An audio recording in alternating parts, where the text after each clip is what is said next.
Hi there, my name is Corey Dundon. And I'm Michelle Maunder. And you are listening to Spirited Conversations, engaging and elevating pediatric occupational therapists, a joint collaboration between SEED Pediatric Services and Developmental FX. Each week you'll hear from myself and Michelle as we nerd out with Tracy Stackhouse. Just a note before we start, Spirited Conversations is for informational purposes only. With that, let's jump in to today's episode. Yay, welcome back. 2023, we are here. We are very excited to be back, to be having these amazing discussions, to be sharing them with you all. And I think, Michelle, you have our topic for today. What are we talking about? We are going to talk about vestibular integration. We, in episode 17, heard from Tracy and her experience assisting a beautiful young woman who had some vestibular integration challenges. Her profile was one where she was avoiding movement. So it had her really trying to limit her experience of the vestibular system, really, because she wasn't making sense for her. So when Tracy was talking about it, I was so into what she was saying, quite a few things, which we'll dive into. But I then thought of the other end of the spectrum, the other behaviours that we can see when the vestibular system isn't integrated. And they're the kids we classically talk about. They're on the move, they're on the go, they're seeking movement, can't sit still. So it was the busy kids that I think has a root in lots of things, but the vestibular system. So I kind of wanted to hear about that just because in the literature after the episode, I went back and had a bit of a dive, and it's more common than in the books that we read to talk about vestibular integration when there's a lack of or avoiding of the movement. So yeah, I just wanted some clarification around the other side really and what that is about. I wanted to quickly ask something as well in relation to this, but I wanted to clarify hopefully in relation to this, I wanted to clarify some language because I know recently we talked about I wasn't there. The Polyvagal Summit, Tracy talked about how we talk about under and over responding. Gosh, that's a tricky thing for my brain today. Anyway, we were saying we really should try not to use those terms, at all. And that's just because it doesn't reflect what is really underlying that behavior, I guess. Is that right, Tracy? I just wanted to talk about that a little bit in relation to the vestibular system and when a child seems to be not registering the information from movement. How do we describe it? What language do we use? How do we talk about this? What's more correct? Yeah, those are big questions. I think. Sorry. No, that's all right. So it sort of starts with the beauty and power and importance of the vestibular system. And of course, in the AIRS sensory integration work, highlighting and putting a lot of clarity on vestibular processing is really central to the theory. So we're interested in this not just because Gene AIRS tells us to be interested in it, but really because if you look at a lot of basic neurological functions, both modulation and discrimination-based functions, the vestibular system is a key partner in ensuring that things actually get integrated. Mm-hmm. And in some ways, the terminology of sensory integration rings true, the truest, because of integration that's vestibularly based. And I think that, as we study these things, the vestibular system and the way that it creates a referent point for our postural system, our balance system, the bilaterality and basic functions, but also it's really the source of information for all of our spatial functions. Mm-hmm. And our spatial functions underlie our social functions. They underlie our understanding of language and place and time. They underlie our ability to plan and organize and sequence. And a lot of our higher level cognitive capacities depend on the integrity of that processing. And then the vestibular system also organizes the basic rhythmicities of all of our systems. It sets the suck-swallow-breathe synchrony. It organizes our starting and stopping and inhibitory mechanisms and our initiation mechanisms throughout our nervous system. I mean, it does so many things. So when OTs talk about the importance of the vestibular system, it's because there is rarely a child that we would see where the stickiness in their development doesn't on some level touch into vestibular function. And the vestibular function, as we work on creating true integrity, activation, and integration in the vestibular function, it does have a really critical role in sort of orchestrating developmental progress.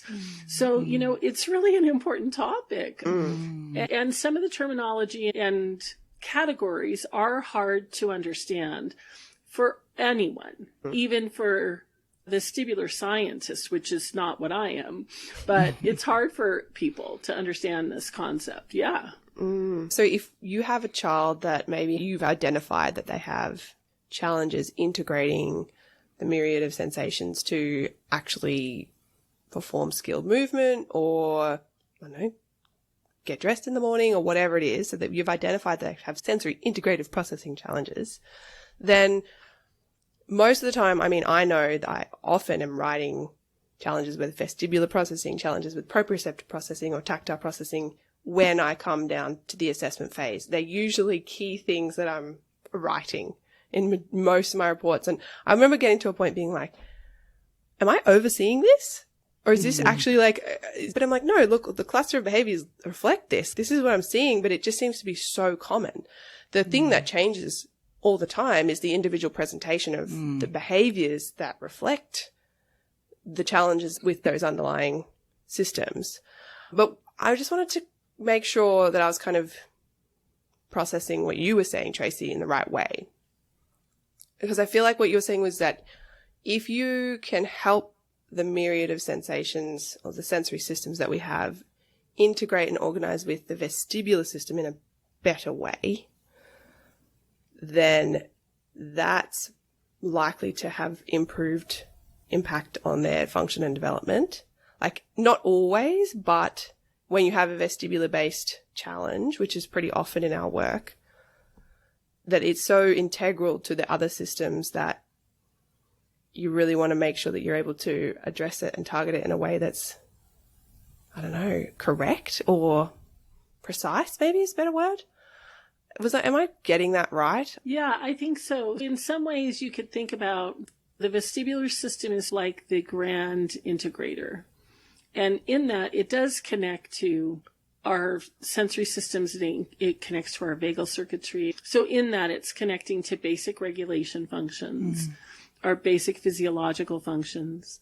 But then it also is connecting to our body schema and the envelope of our somatosensation that holds our sense of our bodies in space, connects to the visual system in really direct and specific ways, the auditory system in really direct and specific ways.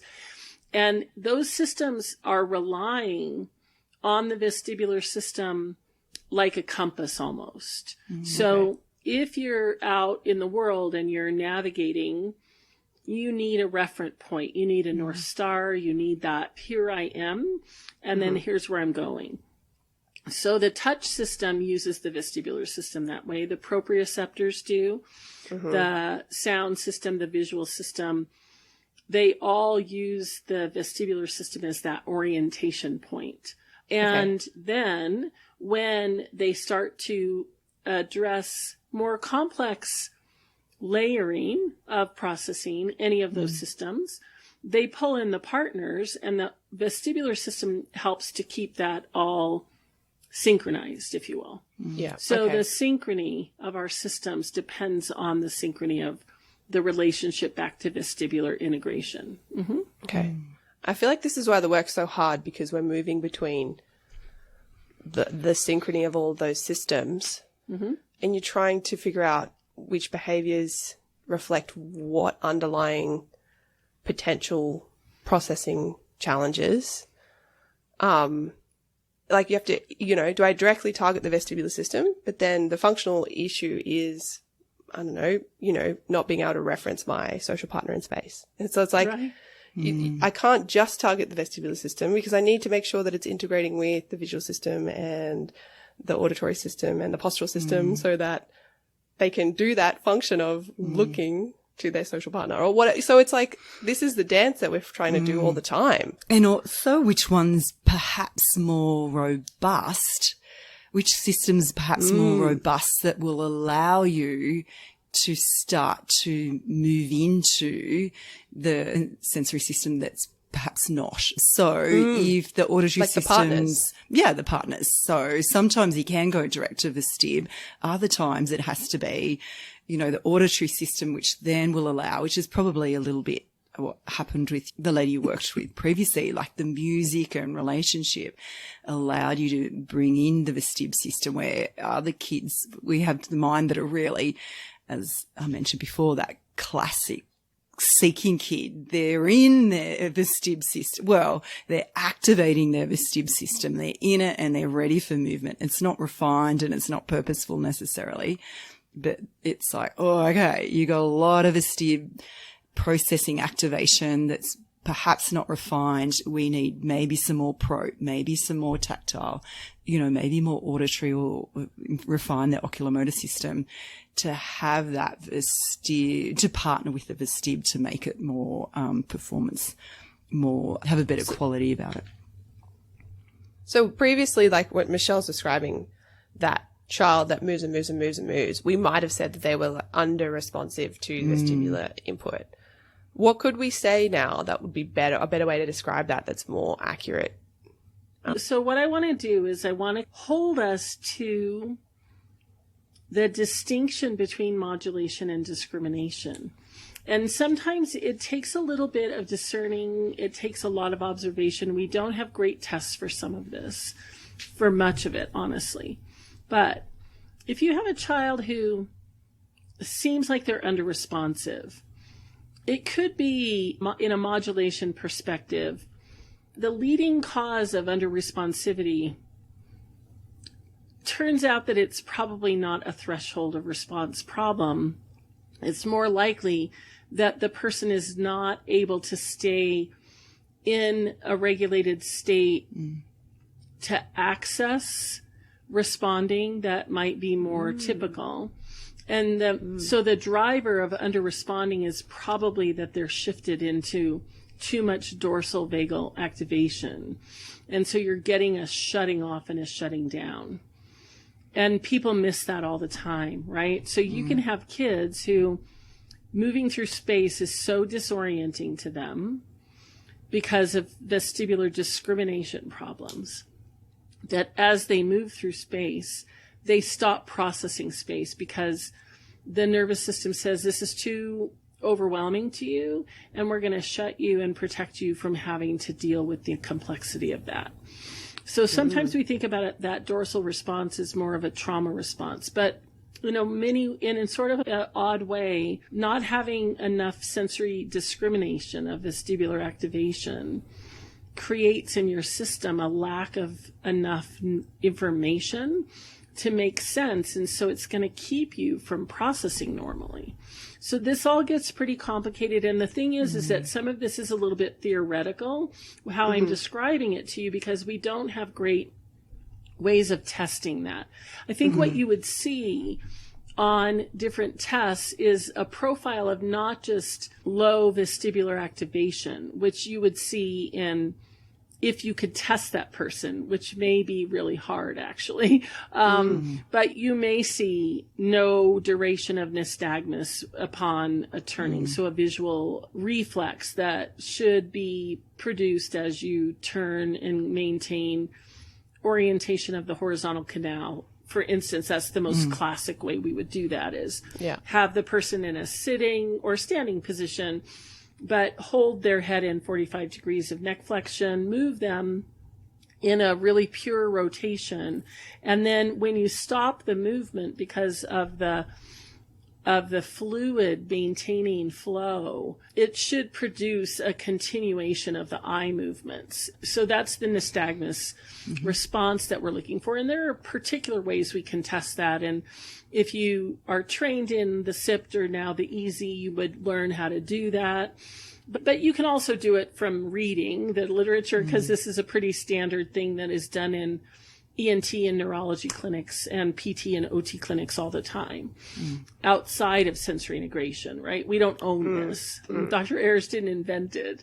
So you would probably see a marker of weakened vestibular response, potentially. You may also see the other core adaptive products that you can test, things like balance would probably be off. Bilateral rhythmic coordination would probably be off. Ocular tracking and pursuits and saccadic eye movements would probably be weak.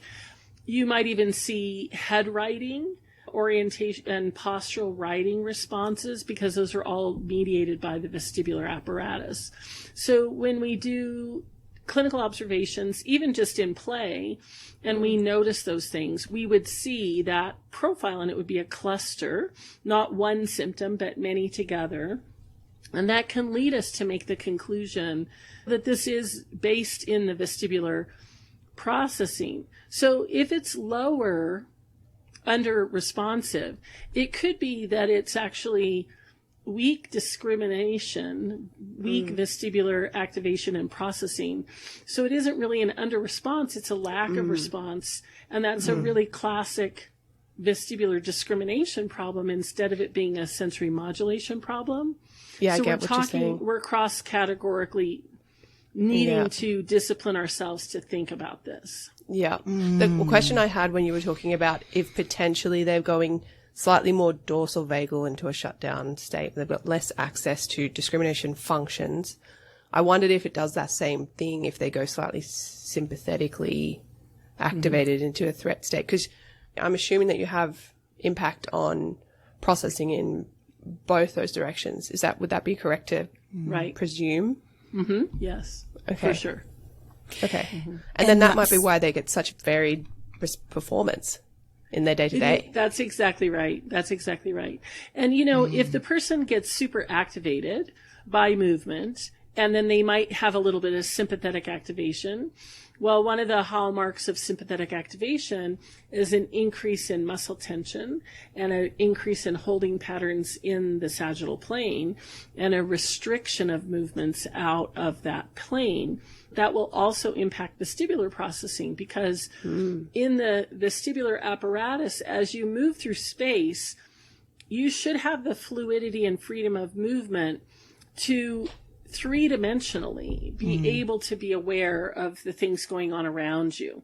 And so if you're moving forward in space, you can scan and track and see, oh, the sidewalk is changing to a step in front of me. I'm going to change my motor plan and my pacing and my timing to take care of that spatial change.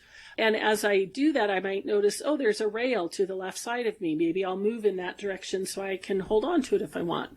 And it gives us freedom of choices and fluidity and coordination and control.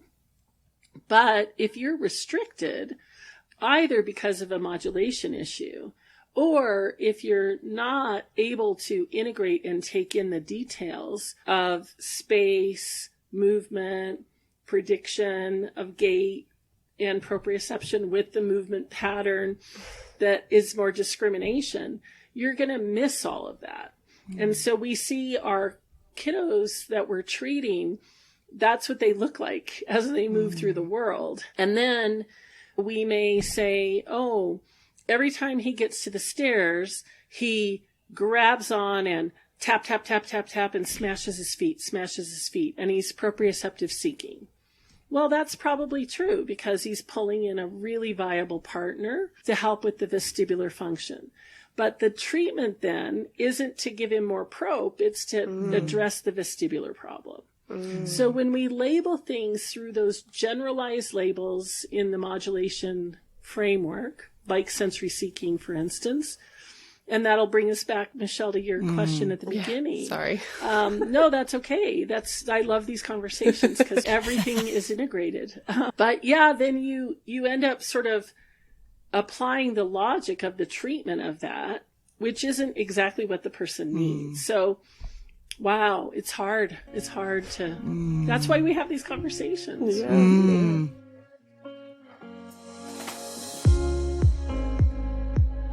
It's making me, with thinking about discerning behavior and what might be the root, and your explaining of some of the clinical signs of the vestibular system and thinking about the polyvagal theory and mobilization. I just put that together, that if the vestibular system through some of those clinical tests looks robust across a cluster, and it could be explained by a mobilization, so a more an arousal specific issue that's presenting like all this moving around in the clinic that isn't functional or purposeful, but it's a mobilization.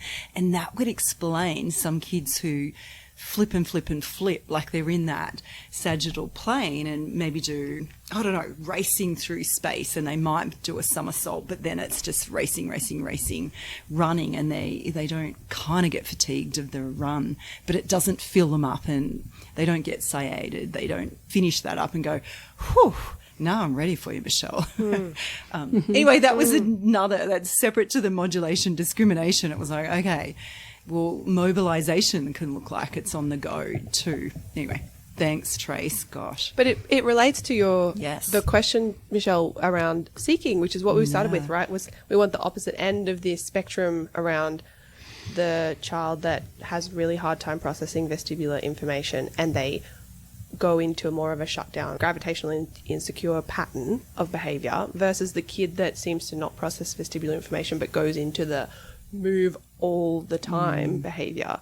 And we were trying to think about the difference between these two.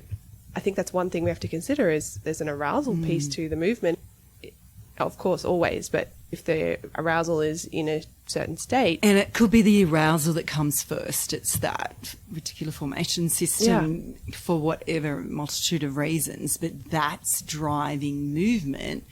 Sometimes we do see all the movement, you know, the crashing and the banging and the falling and the chaos that comes with that can lift the arousal, but it's the secondary thing and not the place with which the drive for movement came from. Oh, my goodness. We make it bigger and then we kind of come back in sometimes. Well, I was thinking as well then about how am I going to talk about this that's not like confusing? If you're hypothesizing that it's driving from weakened vestibular processing and they move a lot and that just results in constant movement, but it doesn't seem to produce an adaptive response. It doesn't seem to allow them to be more adaptive in the task that they're trying to do.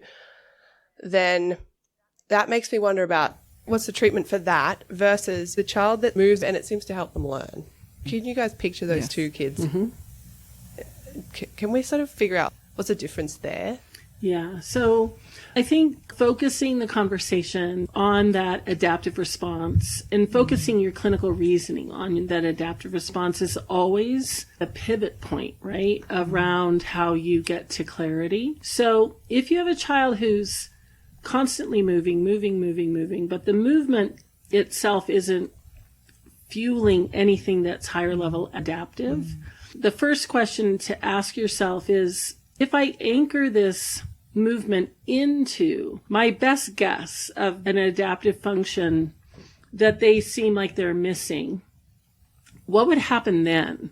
And sometimes kids kind of do this themselves because sometimes they're moving, but they're also sort of crashing and seeking lots of proprioceptive input or lots of spatial cues from their environment or something like that. So if you meet them there and have them get intensity of vestibular play and allow them to have that proprioceptive load really increase at the end of that. But then if you do the math formula, basically, of this adequate vestibular processing plus proprioceptive processing should equate to beautiful body schema or wonderful spatial reasoning, or the foundation of it anyway, or really strong spatial social processing or something like that.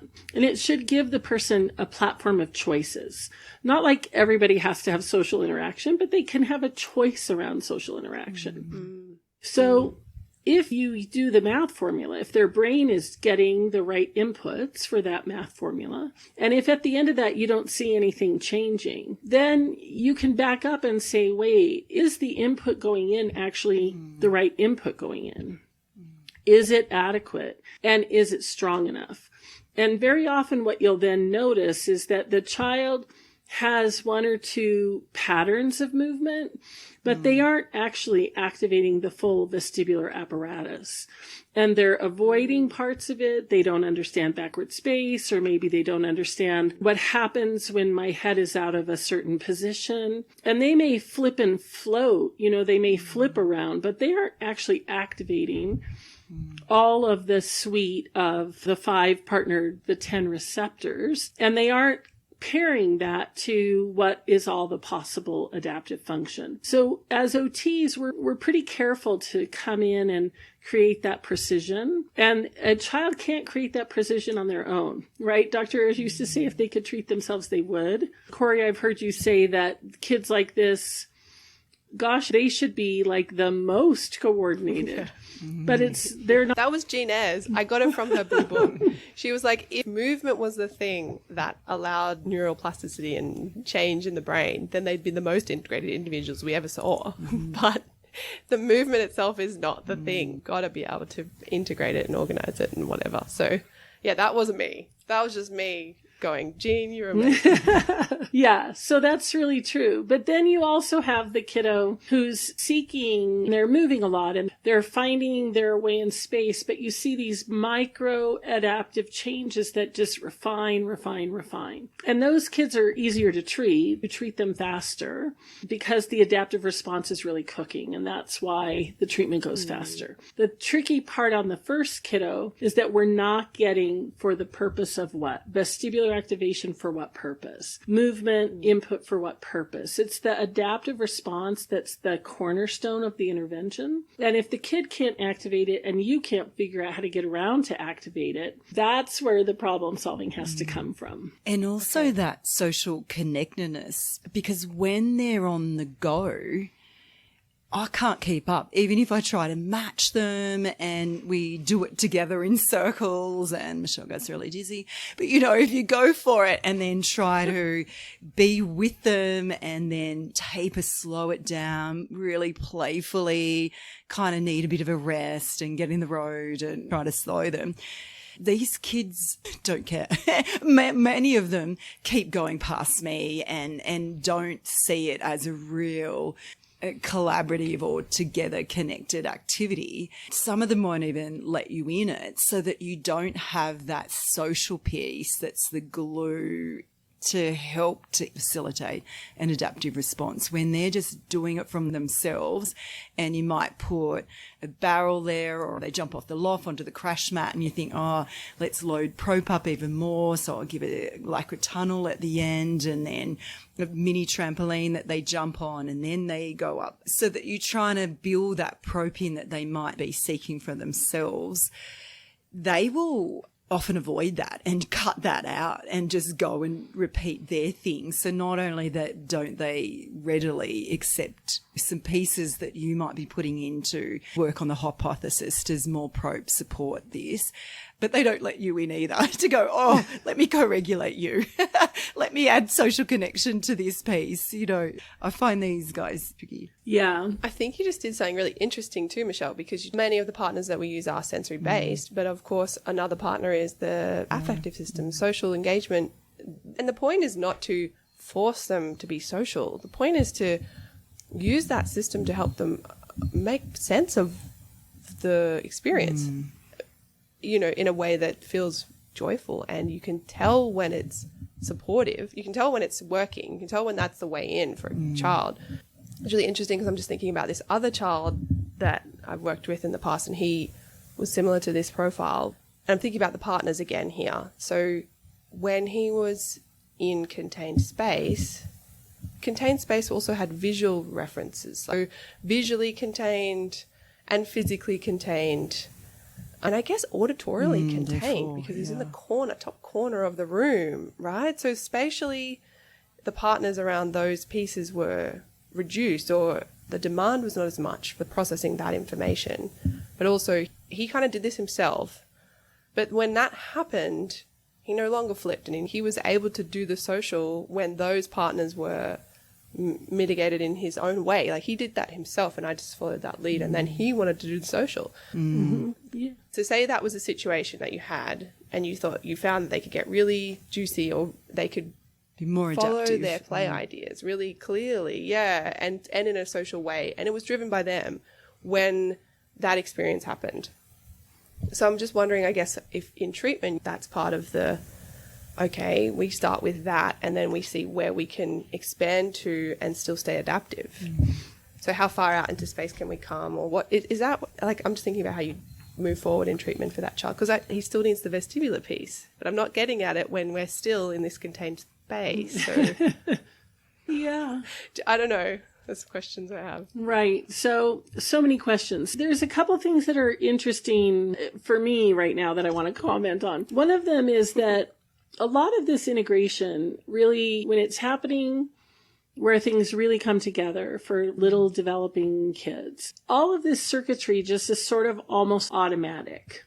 It's in the background, it's supportive, it allows for other higher level skills. When we run into kids where that integration hasn't happened, the vestibular system now has to be an active thought in your mind, just like the social piece and the spatial piece and the language piece and thinking about the academics or whatever other things you're interested in. And that's also happening in their brain, that the automatic stuff is not automatic. And now it is drawing resource from those other things. So sometimes kids will seek, if you will, a containment because it reduces the degrees of intensity that they're having to process, and it frees them up to actually show you a deeper level or higher level skill that they want to work on.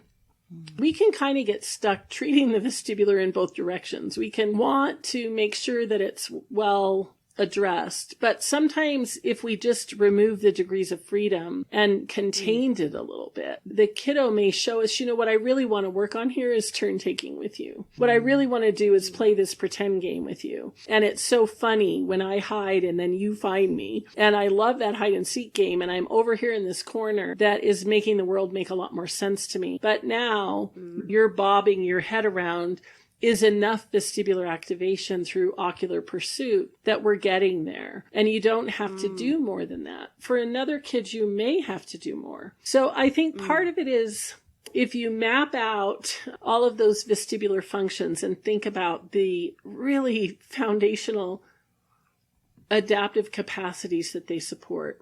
And then I think this goes to your question, Michelle, which is something we've talked about before, and I love this about all of us. And that is that sometimes we have to go a little bit slow to go fast.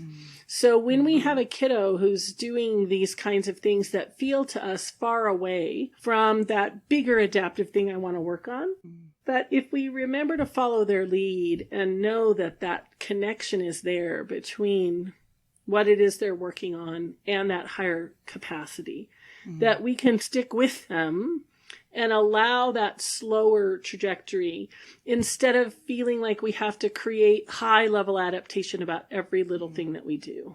Does that match what you were thinking about, Michelle? It does. I think what I'm pulling from Corey's example of having the container, and that I guess that emphasized other sensory systems that will help the integration of the multi-systems, is that for the kiddo who's in my mind, who is on his 5th week. Like, I've had different hypotheses about what to do. Insert myself in there. You know, I'll be the player. The next week I'll say, okay, let's see if I really amp up the auditory partner and do some music and rhythm, does that help? The 3rd week it's like, okay, visuals, let's really mark out the space with room and see if his vestibular system, whether he looks more adaptive when he's got some more markers to outline space. Does he have less of a need to move? When the sessions can be 40, 45 minutes, a 50-minute session, and it's run. And, you know, that's where I start to think, oh, my gosh, I get a bit like, what am I doing? Well, yeah, you get glimmers of more information, and there's moments that look more adaptive. And that's where you settle into trust the theories and trust the process and know that this is going to come together. Perhaps in session 23, 43, whatever, but every week if I have a hypothesis and a thing that I'm inching towards, we'll get there. But yeah. So yes, it does, Trace. And they're the sessions that you work pretty hard to do reflection on and reason around, because they're so, what am I doing? And I think in that, exactly what Tracy said, you go back to that understanding of the vestibular processing and all of the senses and their adaptive responses, and then the situation that's in front of you and how you're going to try to pull in any of those pieces. So whether you, like you said, am I going to reduce auditory processing of space? Am I going to increase the visual markers? Sometimes we just serendipitously end up landing on something that seems to hit the spot. You get this glimmer into their recipe, right? That moment that I was talking about with that child, him up on the loft like that, that wasn't a planned thing that I did, but I just had the knowing that I needed to see where it was going to go and if it would support him. And then later I was able to break down the math formula. And I think, Corey, that comment, is this working? For me, it was like, am I too scattered here? It was a co-treat session and I was asked to come in to support another therapist. So that's the tension for me is it working? I'd rather reframe that for myself to go, is it working enough, right? Because I think the child I have in my mind, his integration issues were multi-leveled and multi-sensory. So it wasn't that I just had to go harder, you know, provide more intensity to the vestibular system. It was that, I need to find a component of the visual system that allowed you to go with that activity. You know, that auditory, I can influence here in this, but it was just, did this help enough so that we creeped towards you being adaptive enough to then move us towards the next thing that you allowed to be a little bit more adaptive, that allowed to be a little bit more adaptive. So it's that, did it help enough rather than did it help?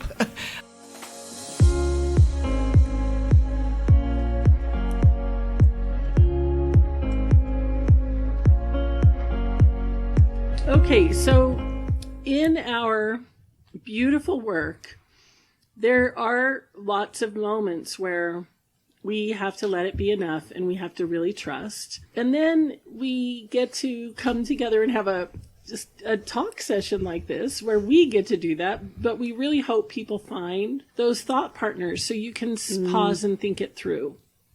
Maybe you make a mind map of saying, what is the vestibular function for this kiddo and what are the partner systems doing?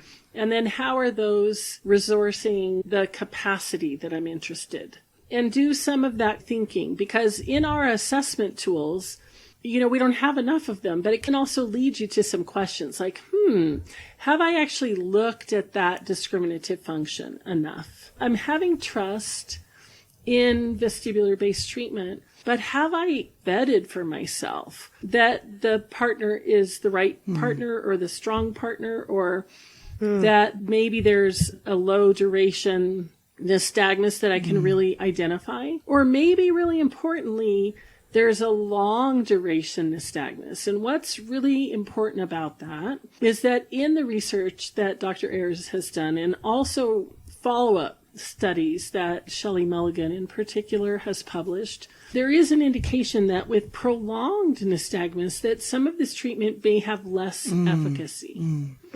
So it's also really important to pause and say, do I know enough about what's happening to continue to trust that that's the direction to go? And most of the time, it's about discerning the relationship between the integrative partners. So it isn't just the pure vestibular. So if that kid was just crashing and burning and crashing and burning and crashing and burning and never letting anybody in, and they're not really aware of themselves or other, we might need to move into the vestibular treatment when they're ready to participate in a different way. And so we might have to take a different tactic up front and then return and revisit it. And the vestibular processing can change pretty drastically as the processing overall changes. So if right now they're not amenable, it doesn't mean that in 6 months they wouldn't be, but maybe in those 6 months you're going to work a lot more on predictability and start and stop routines and having your presence be a partner to that child. And then when their brain starts to say, and they, through their interest and engagement, show us that they're ready to participate on a different level, sometimes it shifts then too. So I don't think you want to keep playing a record that isn't working, but at the same time you want to trust. So I'm kind of giving both messages. Yeah. And some of that is to step back, do a little bit more thinking about what is the assessment data that you have to help you understand if you're on the right path or not. And then remember the power of going slow to go fast. I was thinking about what you said earlier in that snippet, which was you got to come back to the underlying functions and how they create the adaptive responses. Because if I can notice in the way that they move what components of that are related to the vestibular processing, then I can start to observe which parts of the vestibular system in the discrimination functions might be the weaker parts. And then I can figure out how to adjust the treatment to address that. And then again, it just comes back to, I really have to know the system. Yes, I can know the pathways and whatever, but I have to know how the input relates to the output. So if I move the head, how the eyes move, how the proprioceptive system responds, how it changes their processing of themselves in space. I have to know all that, but I also have to just be able to identify it in just function. So like in play, I need to be able to see when it's not there and when it is there. And I'm just thinking about maybe just a clear example of sometimes I'll have a kid on a swing and then suddenly their eyes are, whoop, we got some work to do there. But I don't necessarily go and do the astronaut protocol with that child. But I know that the vestibular ocular reflex is disrupted somehow, and then that's going to impact on their ability to stay attending to the task, on their ability to use their eyes, on the ease in which they can do things, which many things relate to those functions, you know, and like you said, if it's not automatic, then they're going to have to put effort in and they're going to get fatigued. I don't know. I'm not really saying clearly how I would treat that, but I'd be mindful of it. So if I was playing on the swing and I know that when their swing went in a broader arc or a certain direction and their eyes misaligned, then I'd try to avoid going to the point where the child lost their ocular control.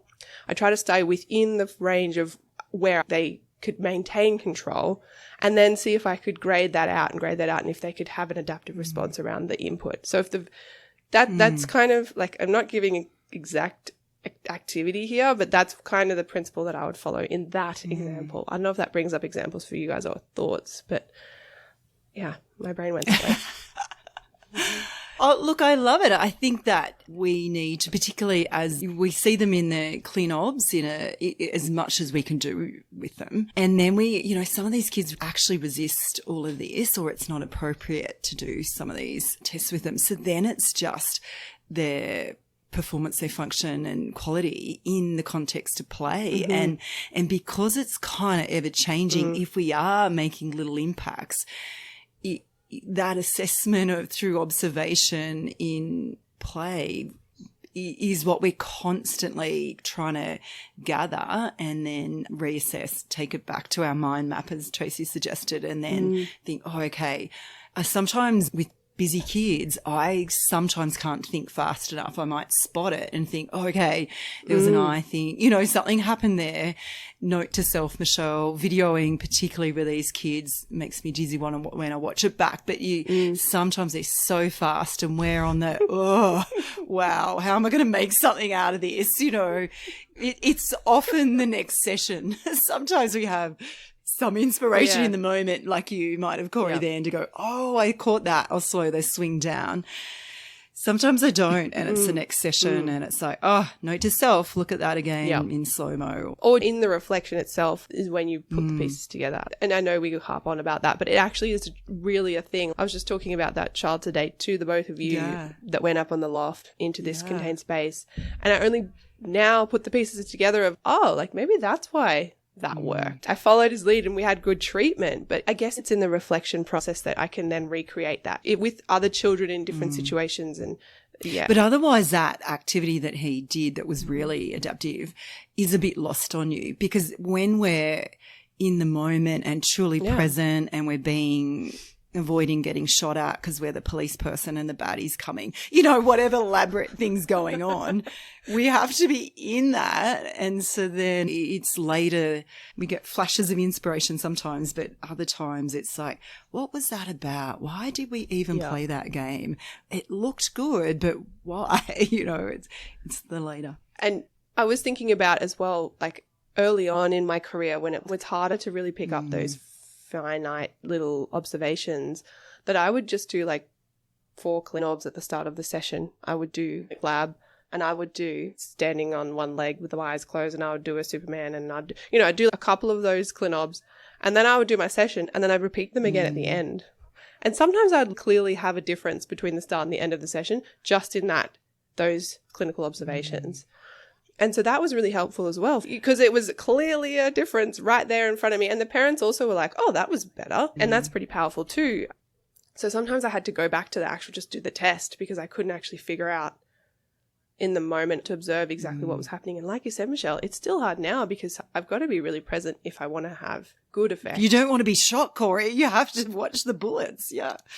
Yeah. You have to be in the moment, and you have to be able to match them and meet them and then move them. But yeah, there's a whole moving between thinking clinically and being in the moment. I had this exact experience when I was learning DIR. At the end, we have to present your case vignette and what you've learned. And I remember talking about feeling like I had an inverse curve of performance. So when I didn't know much about the DIR theory, my treatment was almost better in a way. And the more I learned, kind of the worse I got in my treatment sessions, because I was thinking so much.